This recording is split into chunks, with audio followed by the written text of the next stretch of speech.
11. Ay, yo no puedo hacer nada. Después de que el corazón ansioso ha aceptado la doctrina de la expiación, y ha aprendido la gran verdad de que la salvación es por fe en el Señor Jesús, a menudo se ve profundamente turbado por un sentido de incapacidad hacia lo que es bueno. Muchos gimen, no puedo hacer nada. No están haciendo de esto una excusa, sino que la sienten como una carga diaria. Lo harían si pudieran. Cada uno de ellos podría decir honestamente, el querer el bien está en mí, pero no el hacerlo. Este sentimiento pareciera anular a todo el Evangelio y volverlo vano, pues, ¿para qué le sirve el alimento a alguien hambriento si no puede alcanzarlo? ¿Cuál es el provecho del río del agua de vida si uno no puede beber de él? Recordamos la historia del doctor y del hijo de la pobre mujer. El sabio practicante le dijo a la madre que su pequeñito mejoraría pronto bajo el tratamiento apropiado. Pero era absolutamente necesario que su niño bebiera regularmente el mejor vino, y que debería pasar una temporada en alguno de los establecimientos de salud de Alemania. Esto se lo decía a una viuda que a duras penas podía conseguir pan para comer. Ahora, al corazón turbado le parece a veces que el simple evangelio de cree y vive no es, después de todo, tan sencillo, pues le pide al pobre pecador que haga aquello que no puede hacer. Para el que ha despertado realmente, pero está instruido a medias, parecería haber un eslabón perdido. Allá está la salvación de Jesús, pero ¿cómo se puede alcanzar? El alma no tiene fuerzas, y no sabe qué hacer. Se encuentra a la vista de la ciudad de refugio pero no puede entrar por sus puertas. ¿Se han tomado precauciones para esta falta de fuerzas en el plan de salvación? Sí. La obra del Señor es perfecta. Comienza allí donde estamos, y no exige nada de nosotros para su conclusión. Cuando el buen samaritano vio al viajero tendido, herido y medio muerto, no le pidió que se levantara y le siguiera, ni que montara en su asno y cabalgara al mesón. No, vino cerca de él, y le ministró, y le puso en su cabalgadura y lo llevó al mesón. Así trata el Señor Jesús con nosotros en nuestro estado miserable y desventurado. Hemos visto que Dios es el que justifica a los impíos, y que los justifica por medio de la fe en la preciosa sangre de Jesús. Ahora tenemos que ver la condición en la que se encuentran estos impíos cuando Jesús obra su salvación. Muchas personas que han despertado no solo están turbadas por su pecado, sino también por su debilidad moral. No tienen ninguna fuerza con la cual escapar del cieno en el que han caído, ni mantenerse fuera de él en los días posteriores. No solo se lamentan por lo que han hecho, sino por lo que no pueden hacer. Se sienten impotentes, desvalidos, y sin vida espiritualmente. Podría parecer extraño decir que se sienten muertos, y, sin embargo, así es. Son, en su propia estima, incapaces para todo bien. No pueden viajar en el camino al cielo pues sus huesos están rotos.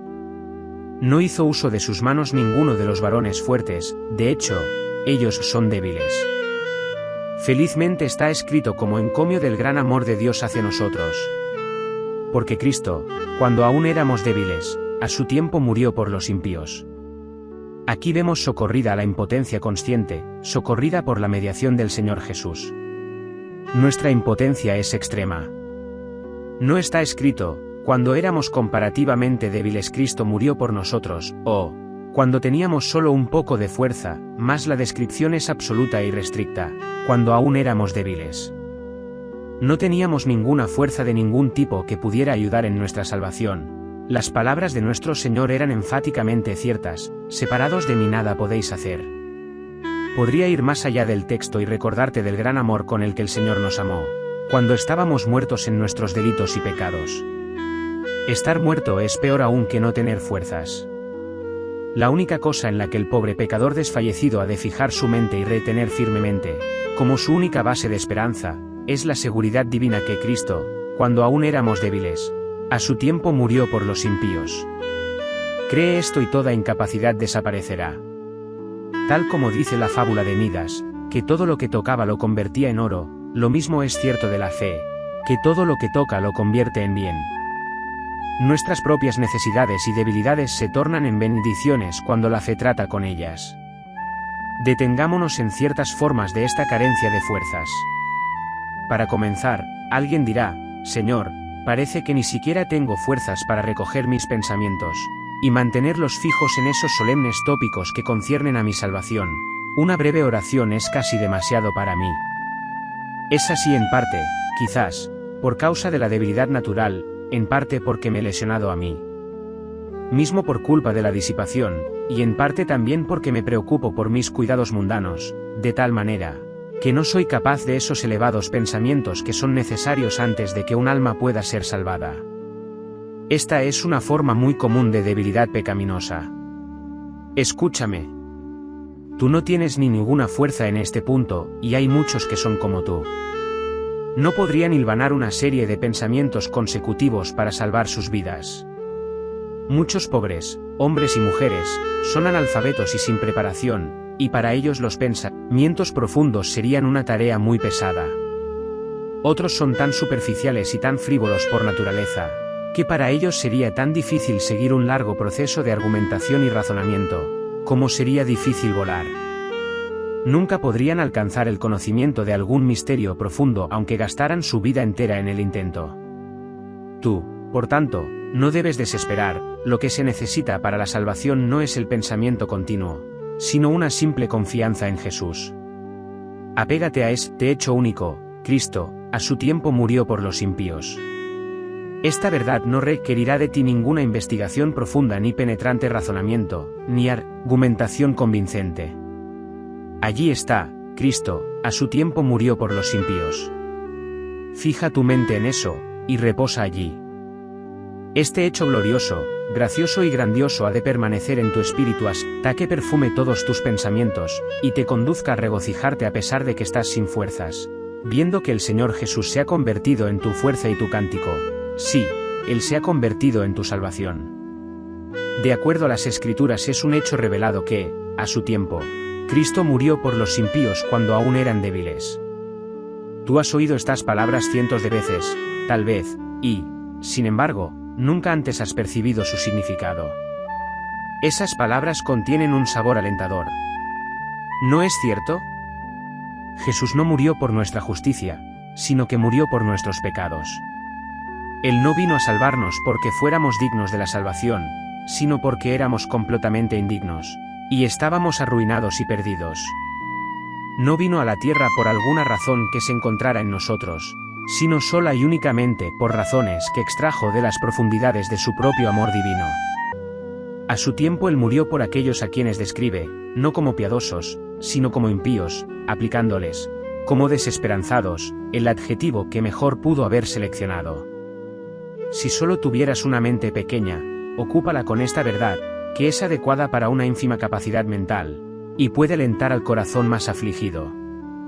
Permite que este texto permanezca en tu lengua como un exquisito bocadillo, hasta que se disuelva dentro de tu corazón y sazone todos tus pensamientos, y luego, poco importará que esos pensamientos sean esparcidos como hojas de otoño.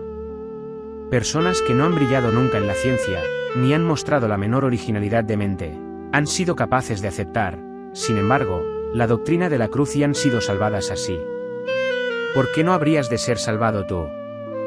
Oigo que otro clama: oh, Señor, mi falta de fuerza radica principalmente en esto, que no puedo arrepentirme lo suficiente. Los hombres tienen una curiosa idea de lo que es el arrepentimiento. Muchos se imaginan que es preciso derramar muchas lágrimas, y prorrumpir en muchos gemidos y soportar mucha desesperación. ¿De dónde proviene esta noción irrazonable? La incredulidad y la desesperación son pecados, y, por tanto, no veo cómo puedan ser elementos constitutivos del arrepentimiento aceptable. Sin embargo, hay muchas personas que las consideran como partes necesarias de una verdadera experiencia cristiana. Están en un grave error. Aún así, sé lo que quieren decir, pues en los días de mi oscuridad yo solía sentir de la misma manera. Yo deseaba arrepentirme, pero pensaba que no podía hacerlo, y, sin embargo, todo ese tiempo me estaba arrepintiendo. Por extraño que suene, yo sentía que no podía sentir. Solía meterme en un rincón y lloraba porque no podía llorar, y caía en una amarga aflicción porque no podía afligirme por el pecado. Qué embrollo es todo cuando, en nuestro estado de incredulidad, comenzamos a juzgar nuestra propia condición. Es como un hombre ciego mirando a sus propios ojos. Mi corazón estaba derretido de miedo, porque pensaba que mi corazón era tan duro como una piedra adamantina. Mi corazón estaba quebrantado al pensar que no se quebrantaría. Ahora pude ver que estaba exhibiendo la cosa precisa que yo pensaba que no poseía, pero entonces no sabía dónde me encontraba. Oh, que pudiera ayudar a otros a gozar de la luz de la que ahora gozo. Anhelo vehementemente decir una palabra que pudiera cortar el tiempo de su aturdimiento. Cuánto desearía decir unas cuantas palabras sencillas y pedirle al Consolador que las aplique al corazón. Recuerda que el hombre que se arrepiente verdaderamente nunca está satisfecho con su propio arrepentimiento. No podemos arrepentirnos perfectamente como tampoco podemos vivir perfectamente. Por puras que sean nuestras lágrimas, siempre habrá suciedad en ellas, siempre habrá algo de lo cual arrepentirse incluso en nuestro mejor arrepentimiento. Pero escucha. Arrepentirse es cambiar tu mente en cuanto al pecado, y en cuanto a Cristo y todas las cosas grandiosas de Dios. En esto está implicado el dolor, pero el punto más importante consiste en volver el corazón del pecado a Cristo. Si se da este retorno, entonces tienes la esencia del verdadero arrepentimiento, aunque ninguna alarma y ninguna desesperación hubieran proyectado su sombra en tu mente. Si no puedes arrepentirte como quisieras, te ayudará grandemente a hacerlo si crees firmemente que Cristo, a su tiempo, murió por los impíos. Piensa en esto una y otra vez. ¿Cómo podrías continuar siendo de corazón empedernido cuando sabes que por causa del amor supremo, Cristo murió por los impíos? Permíteme persuadirte a que razones contigo mismo así, impío como soy. Aunque este corazón de acero no quiera ablandarse, aunque golpee mi pecho en vano, sin embargo, Él murió por gente como yo, puesto que murió por los impíos. Oh, que pudiera creer esto y sentir su poder en mi corazón empedernido. Borra de tu alma cualquier otra reflexión, y siéntate durante horas y medita profundamente en este único amor, inesperado e inmerecido. Cristo murió por los impíos. Lee cuidadosamente la narración de la muerte del Señor, según la muestran los 4 evangelistas. Si algo puede derretir tu obstinado corazón será la contemplación de los sufrimientos de Jesús, y la consideración de que Él sufrió todo esto por sus enemigos. Oh Jesús, dulces son las lágrimas que vierto, cuando arrodillado a tus pies. Contemplo tu cabeza herida y desfalleciente, y siento todos tus dolores. Verte sangrar disuelve mi corazón, este corazón que era tan duro antes, te oigo interceder por los culpables. Y la aflicción se desborda más todavía. Fue por los pecadores que moriste, y yo vengo como pecador, convicto por tus ojos moribundos, herido por tu mano traspasada. En verdad la cruz es esa vara milagrosa que puede hacer salir agua de una peña.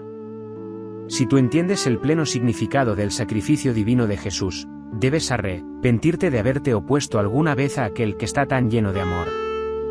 Está escrito, mirarán a mí, a quien traspasaron, y llorarán como se llora por hijo unigénito, afligiéndose por él como quien se aflige por el primogénito. El arrepentimiento no te hará ver a Cristo, pero ver a Cristo te dará arrepentimiento. No puedes hacer un Cristo de tu arrepentimiento, pero debes mirar a Cristo para el arrepentimiento. El Espíritu Santo, al volvernos a Cristo, nos aparta del pecado.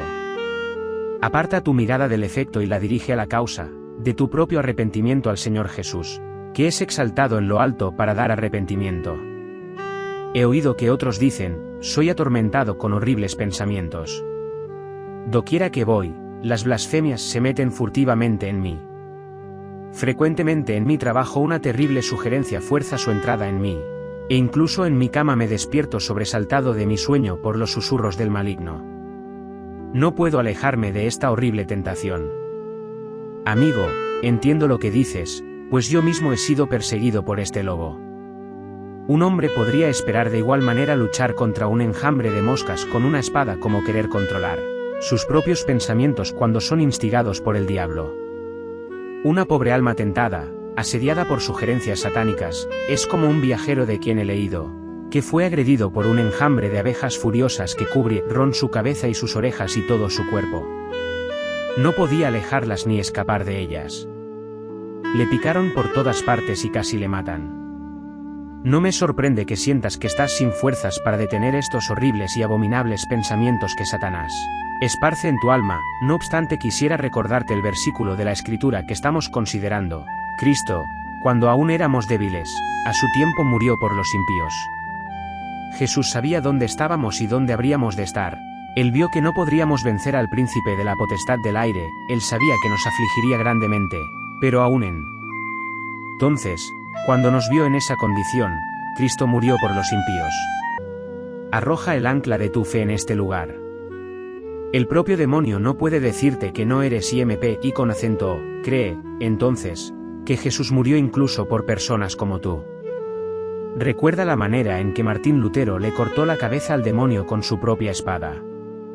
Oh, le dijo el demonio a Martín Lutero, tú eres un pecador. Sí, respondió él, pero Cristo murió para salvar a los pecadores. Así lo hirió con su propia espada. Ocúltate en este refugio y mantente allí. Cristo, a su tiempo murió por los impíos.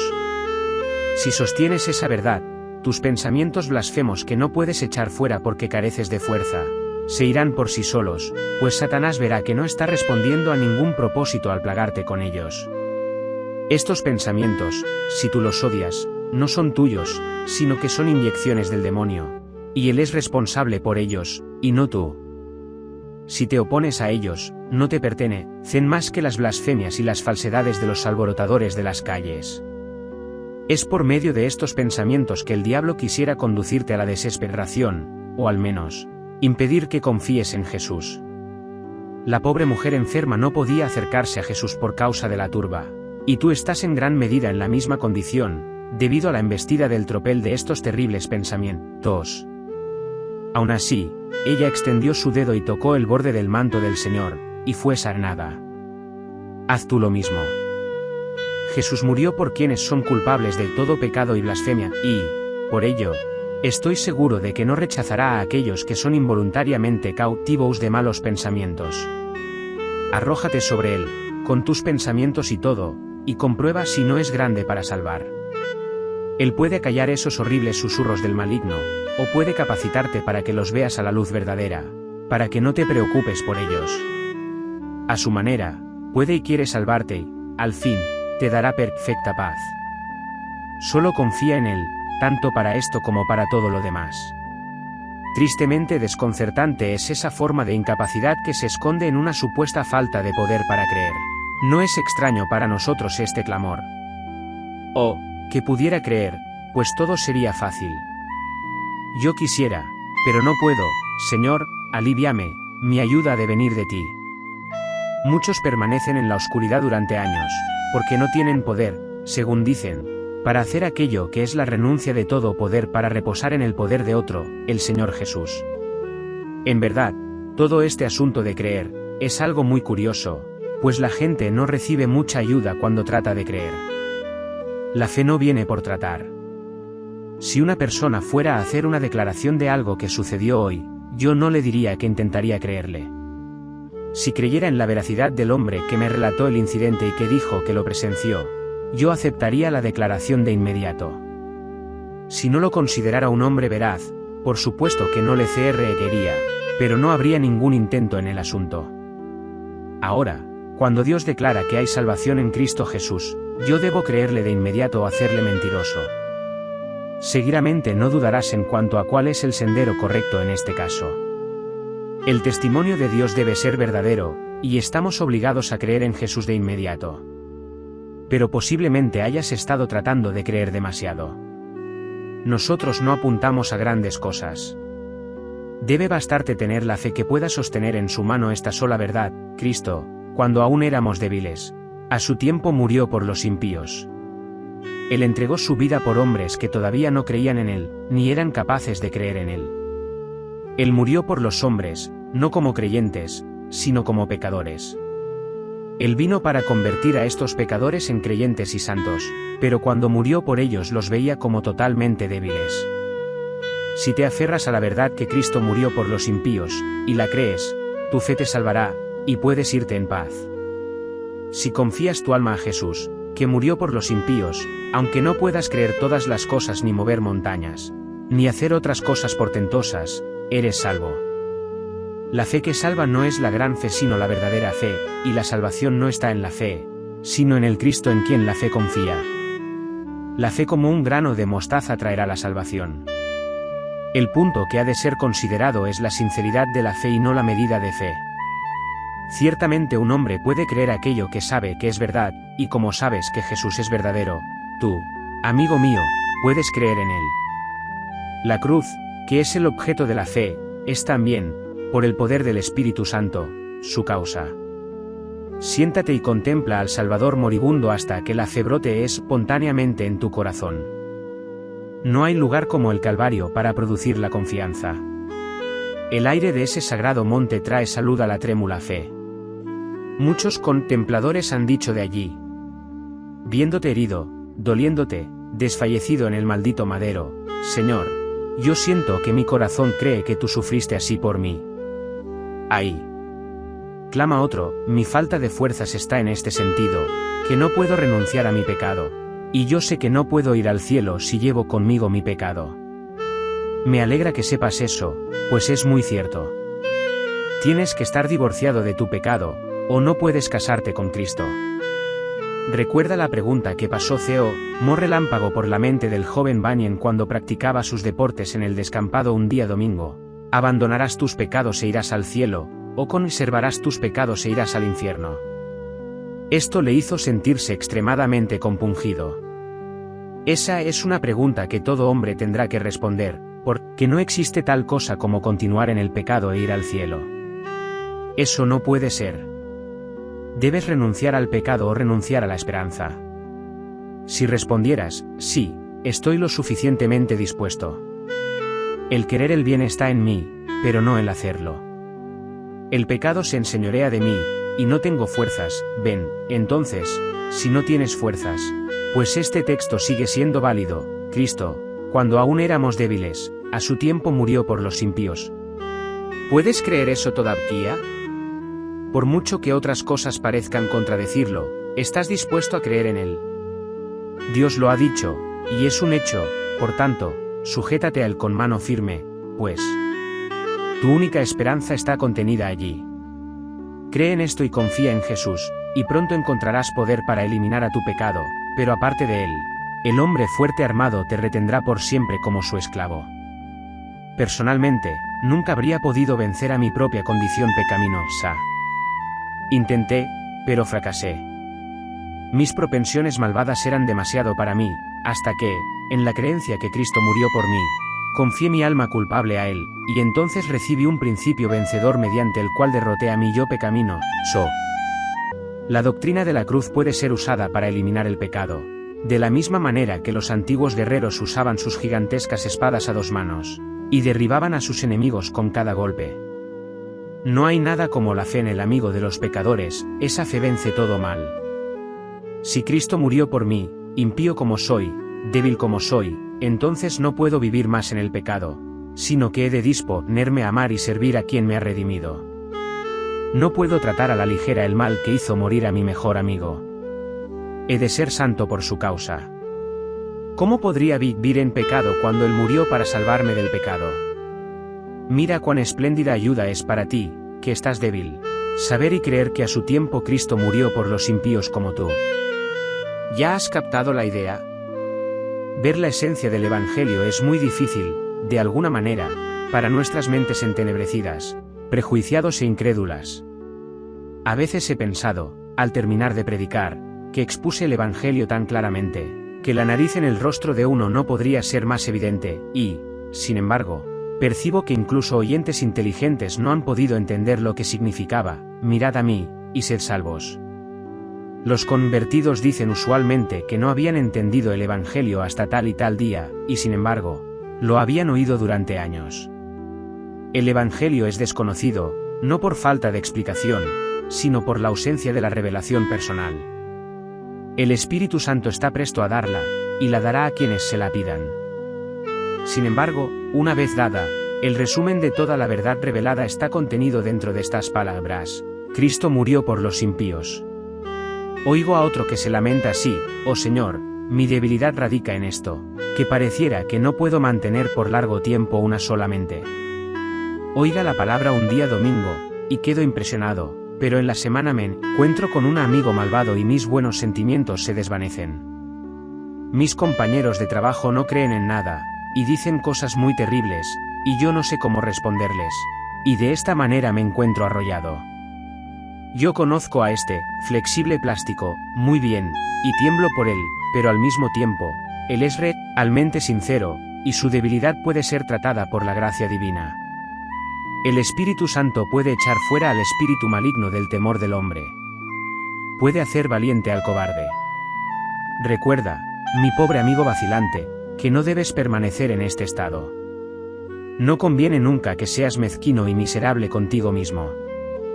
Ponte de pie, erguido, y mírate, y ve si fuiste creado para ser como un sapo bajo una rastra, temiendo por tu vida si te mueves o te quedas quieto. Tienes que tener una mente propia. Esto no es únicamente un asunto espiritual, sino un asunto que concierne la hombría diaria. Yo haría muchas cosas para agradar a mis amigos, pero ir al infierno para agradarles es más de lo que estoy dispuesto a aventurarme. Podría ser muy bueno hacer esto y aquello en aras del buen compañerismo, pero de nada sirve perder la amistad de Dios para mantener unas buenas relaciones con los hombres.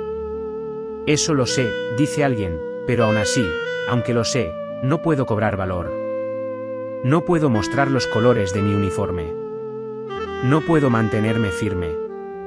Bien, para ti también tengo el mismo texto. Cristo, cuando aún éramos débiles, a su tiempo murió por los impíos. Si Pedro estuviera aquí, diría, el Señor Jesús murió por mí incluso cuando yo era una criatura tan pobre y débil que la criada que atizaba el fuego me condujo a mentir y a jurar que yo no conocía al Señor. Sí, Jesús murió por aquellos que lo abandonaron y huyeron. Sujeta firmemente esta verdad, Cristo murió por los impíos cuando aún eran débiles. Esta es tu vía de salida de tu cobardía. Graba esto en tu alma, Cristo murió por mí y pronto estarás listo para morir por él. Cree que él sufrió en tu lugar y en tu posición, y que ofreció por ti una expiación satisfactoria, verdadera y plena. Si crees en ese hecho, te verás forzado a sentir, no puedo avergonzarme de aquel que murió por mí. Una plena convicción de que esto es verdad te infundirá un intrépido valor. Mira a los santos de la época de los mártires. En los primeros días del cristianismo, cuando este grandioso pensamiento del excepcional amor de Cristo fulguraba en toda su frescura en la Iglesia, los hombres no solo estaban dispuestos a morir, sino que se volvieron más ambiciosos para sufrir, e incluso se presentaban por centenas ante los tribunales de los gobernantes, confesando a Cristo. Yo no digo que hayan sido sabios al cortejar a la cruel muerte, pero demuestra mi punto, que un sentido del amor de Jesús transporta la mente por encima de todo temor de lo que el hombre pueda hacernos. Porque no habría de producir el mismo efecto en ti, o que te pudiera inspirar ahora con una valiente determinación para ponerte abiertamente del lado del Señor, y ser su seguidor hasta el fin. Que el Espíritu Santo nos ayude a llegar hasta este punto por medio de la fe en el Señor Jesús, y todo saldrá bien.